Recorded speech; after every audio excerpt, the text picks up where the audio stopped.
The performance of blackness, like most performances in most societies around the world, has long been male-identified, male-defined. In the 1970s, black women began to speak out in the midst of this major change and to demand that the important contributions that they made to the performance of blackness be publicly recognized and given its place on society's stage. The play, For Colored Girls Who Have Considered Suicide When the Rainbow Is Enough, by Ntozake Shange, played a big role in the development of the performance of the black woman. A choral poem for 7 black women. It influenced young black women all over the country. For example, when I was in college at the University of Kansas, I organized the theater department to do For Colored Girls. That's right, in Kansas. It meant that much to me. However, as you might imagine, For Colored Girls didn't come without hard pushback. It created a certain level of polarization as black men and women struggled to talk about these issues. Shange was accused of exposing dirty laundry to the white world.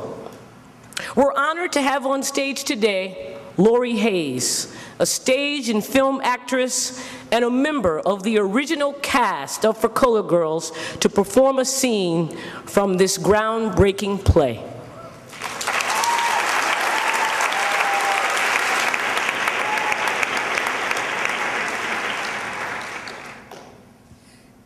Ever since I realized there was someone called a colored girl, an evil woman, a bitch, a nag, I've been trying not to be that. To leave bitterness in somebody else's cup. To come to someone who could love me without deep and nasty smelling scalds from lie. Or being left screaming in a street full of lunatics whispering, bitch, slut, bitch. Nigga, get out of here with all of that. I didn't have any of that for you. I brought you what joy I found. And I found joy. Honest fingers round my face with dead musicians on 78s from Cuba, or live musicians on $5 LPs from Chicago, where I'd never been. And I loved Arsenio Rodriguez and Willie Colon especially, because they could make the music loud enough so that there was no me but dance. And when I can dance like that, woo, there is nothing can hurt me.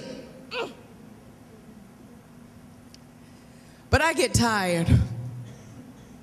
And I have to come off the floor.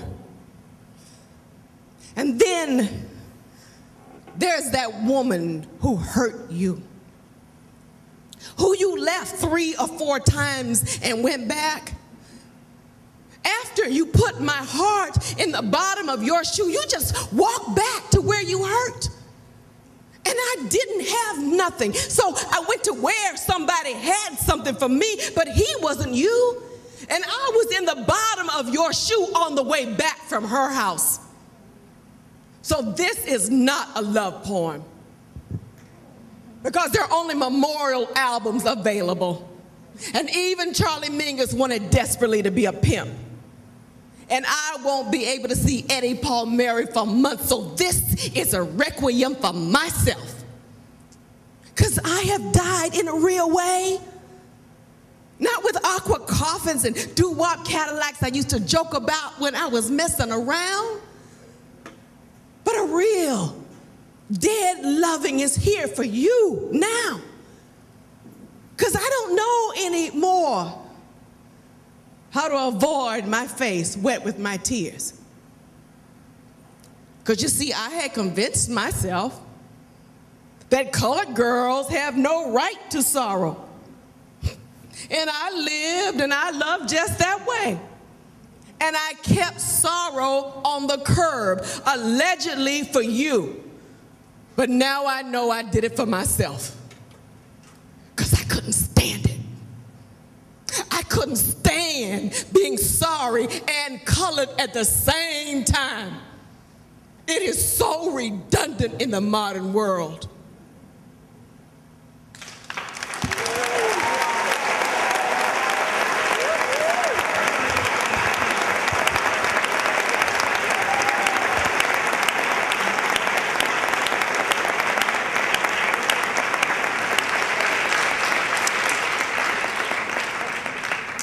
Thank you so very much, Lori, and welcome to the stage Gloria Strickland, who's the director of the All Stars Project in New Jersey. Hi, thank you. So, Lori,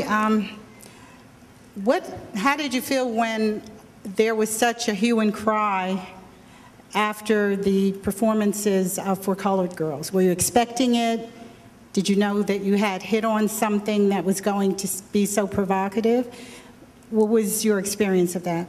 We didn't have any idea, and I was a baby at the time, and from the South, so I really had no idea about the impact of the show. We just knew we were having a great time and that people were coming back over and over again, and people were coming up saying how this experience had touched their lives.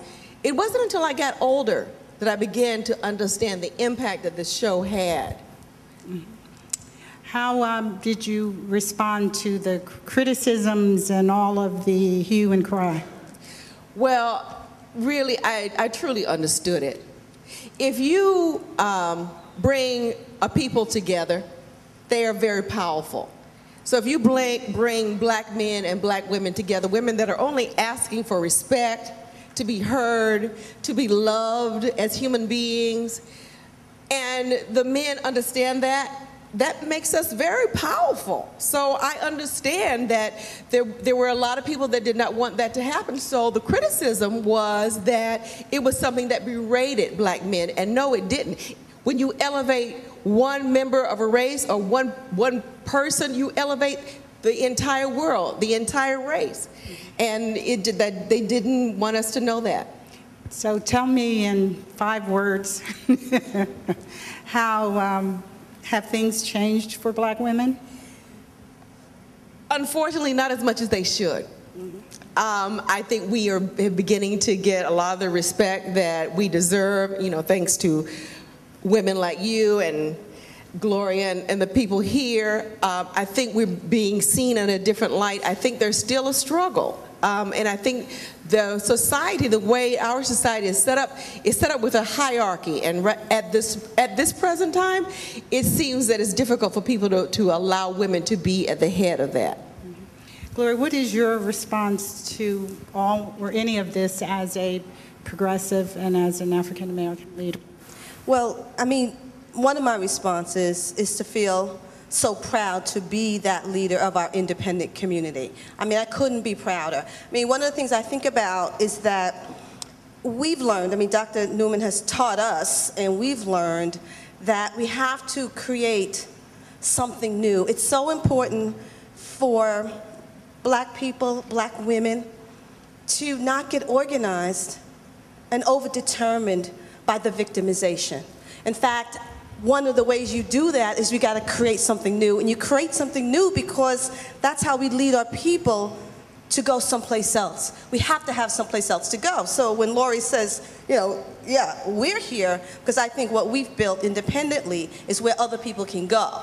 And last week, just last Saturday, we opened UX. And UX is a new initiative. It's a free institution for all people to come to grow and develop. It opened in New York. It opened in Newark, New Jersey about a week ago. And I think what's important about that is that when we opened those doors last Saturday, the majority of the people who came were black women. Young black women, 18, 19, older black women, 60, well, I'm 60, watch out, 75, 80. Watch that. But grandmas came. I'll be 60, I'm not 60 yet, but grandmas came. And I think I was saying to Robert Ross today, that what was so significant about that was that as black women leaders in our community, we've reached directly out to the poor community, and poor people chose development. And I think that is something to be thrilled, happy, and proud about, because then we're not organized around victimization. We're organized around building something new for our people, and, as you said earlier, for all people. For all people. That's significant, and that's what I have to say.